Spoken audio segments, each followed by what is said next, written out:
Hey everyone, welcome back to the Working Dirt channel.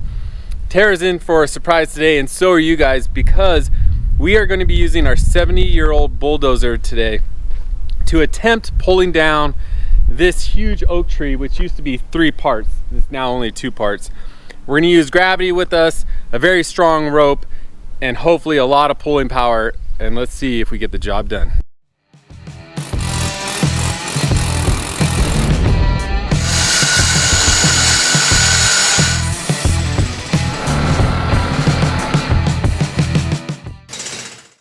Today we have a fun project, one I've been looking forward to for a long time. It involves machinery, lots of pulling power, and taking down a big tree because it's in place of where our shop is going to go. And I don't think Tara knows what we're in for, but I have a huge pulling rope. It's in that barrel right there. It has about a 35,000 pound test limit on it. And we're gonna use Ferdinand today, the bulldozer, to try to use that tree as a lever arm to pull its root ball up. We're gonna try to be as safe as possible, and hopefully it'll be pretty enjoyable for you guys, because I know I'd want to see this, you know, a 70-year-old tractor trying to take down a tree, because if you do it with a backhoe, it's gonna take probably a lot more time, and it's a lot of wear on a backhoe to dig up a big root ball. It's not a small one. That's like it had 3 parts to it. One leg already got cut off. We're gonna pull downhill that way, but I'm gonna use gravity with the bulldozer to yank it down. And I'm guessing we're gonna be about 30 feet up with our rope, and we're using a bulldozer that weighs about 15,000 pounds. The pulling power of a bulldozer is very hard to calculate. It depends on traction and a bunch of other things, let's just say that. But I think a typical note or number you can go off of is its weight. So if you have a 16,000 pound bulldozer, you could probably pull 16,000 pounds or rip, like pull discs through. But that could be, some can pull a lot more than that, some could pull a lot less. But because we're gonna go downhill, I'm gonna inflate that number. Plus I have really good grousers on our bulldozer. I'm gonna say we're gonna be pulling with about 30,000 pounds of force. And we're about 30 feet up. So 30,000 times 30 feet is gonna be pulling this thing down with about 900,000 foot-pounds of torque, essentially. So we're applying a force moment here at the root ball of almost 1,000,000 foot-pounds of torque, and hopefully that's enough to uproot it. So enough talking, hopefully you guys follow that. Are you ready? Your roponometry is funny. Yes, you're gonna see a fine display of roponometry, which reminds me I need to look up some knot tying skills right now, but all right, here we go. We have some more IBC totes. I got 12 the other day. Gonna get another 12 here to add to our firewood storage capabilities. But here is Ferdinand with the old Working Dirt emblem starting to wear off. This tractor amazes me every time I start it. I don't have to even use a choke. It's the old 6-volt system, and she's got the old generator starter. It goes wang wang blub, blub, blub, blub, blub, blub.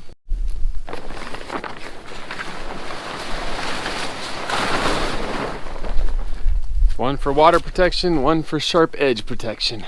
Gotta take care of her. And then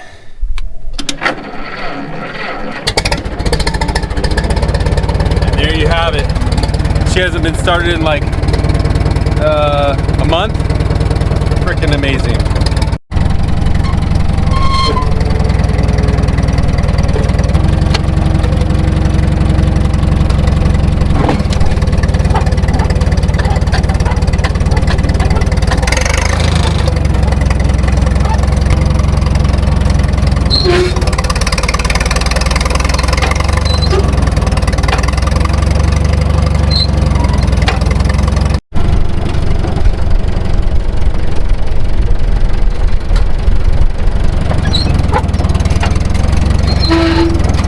Here's the rope right here.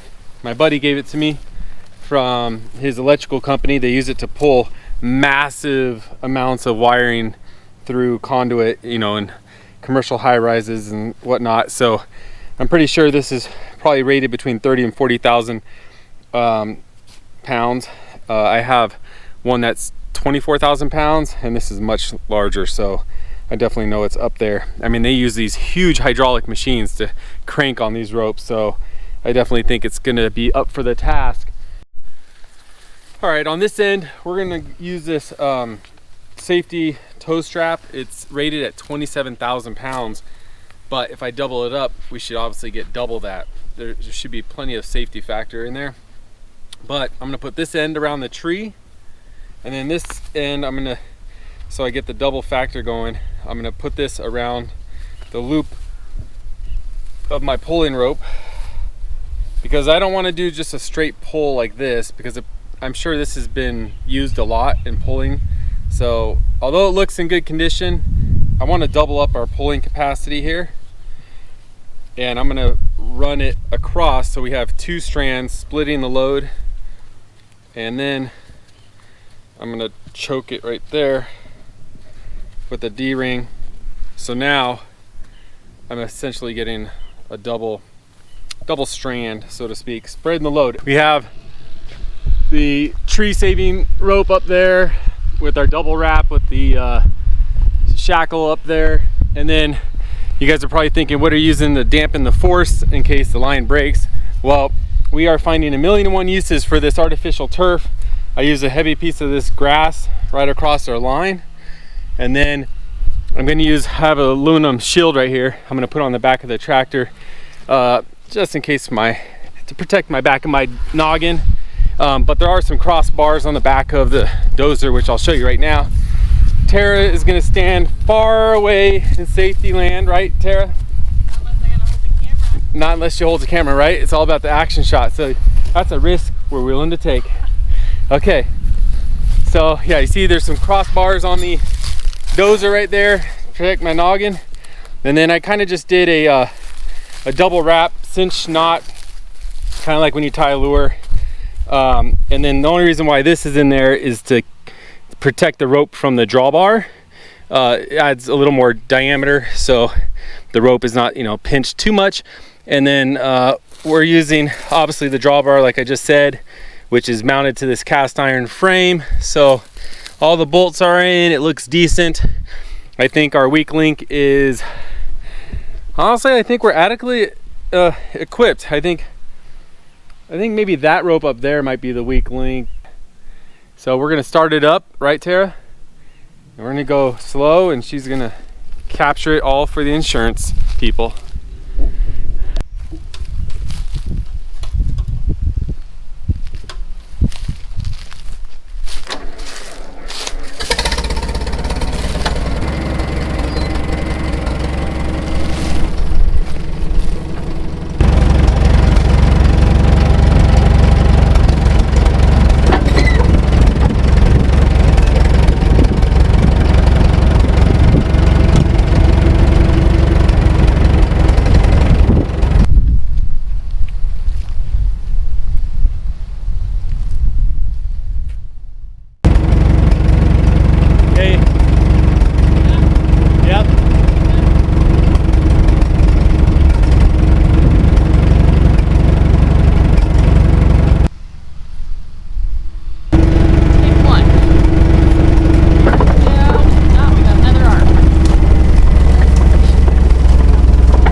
It's bending a little bit.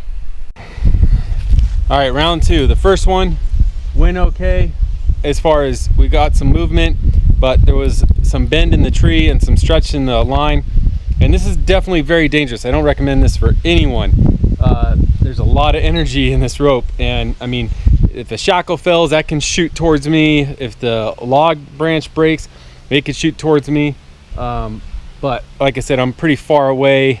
I took the right, I think, precautionary measures.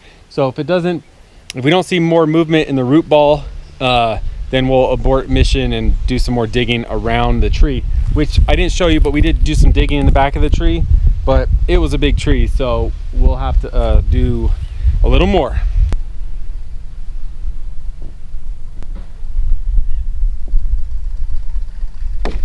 There it goes.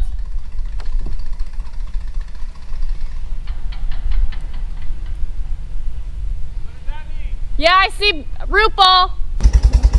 At this point, with the noise and the motion of the bulldozer, I couldn't feel if the tree was giving way, so I kept relying on Tara to tell me, because every time I would pull, then the rope would retract and sling me back, so I couldn't tell if I was breaking any roots or not.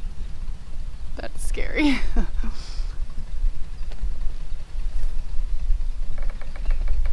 Yep, that looks good. There she goes. That's good.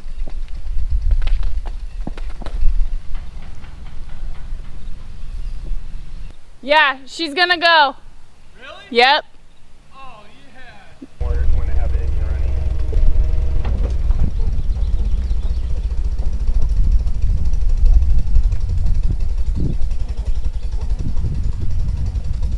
running. Looking strong. It's gonna go.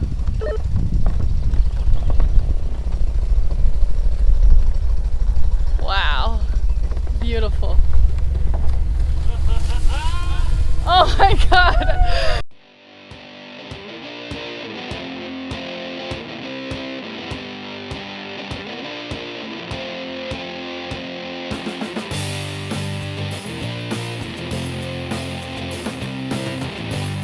We did it!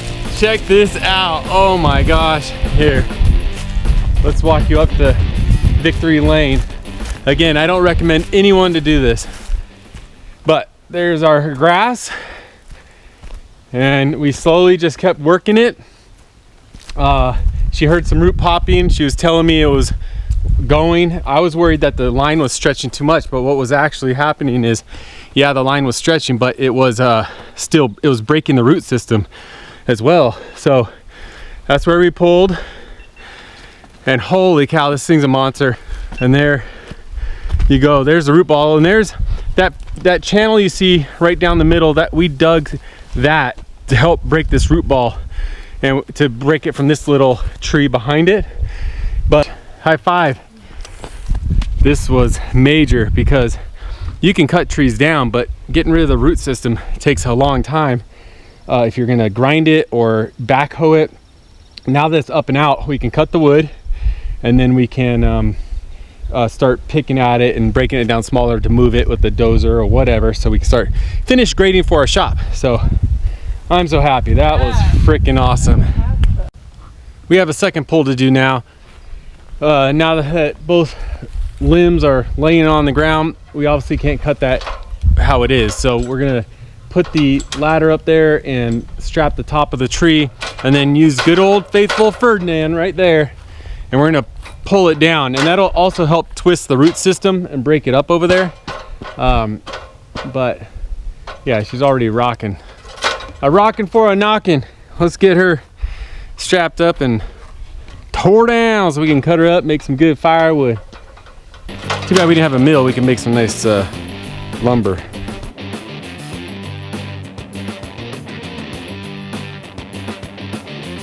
Look at muscles over there. What you got it there on your body? Oh, them muscles. Oh, dang, showing off now, huh? That's. Gotta hold the camera straight. Yeah.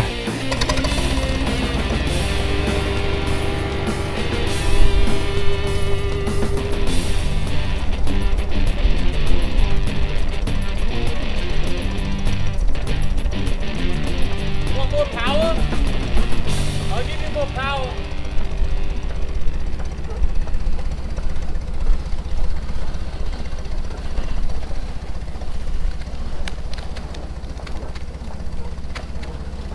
Drag it out.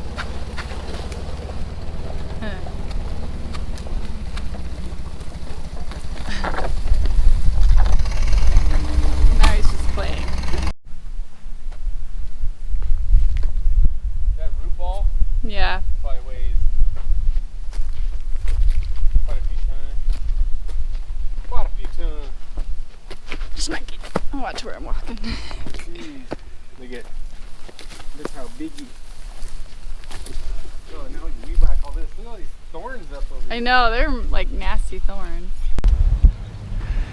Well, that about wraps it up. I just have to do one last little thing, which is get my knot untied. If you guys know the best knot to use in these situations using high tensile rope, let me know, because it's not fun getting out a tough knot. So I got one loop free.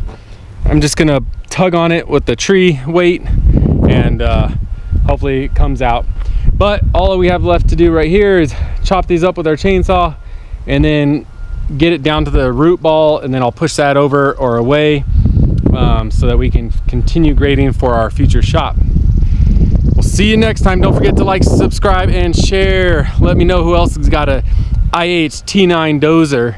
I'd love to hear about it and who else works on them even better. All right, see you at the next one.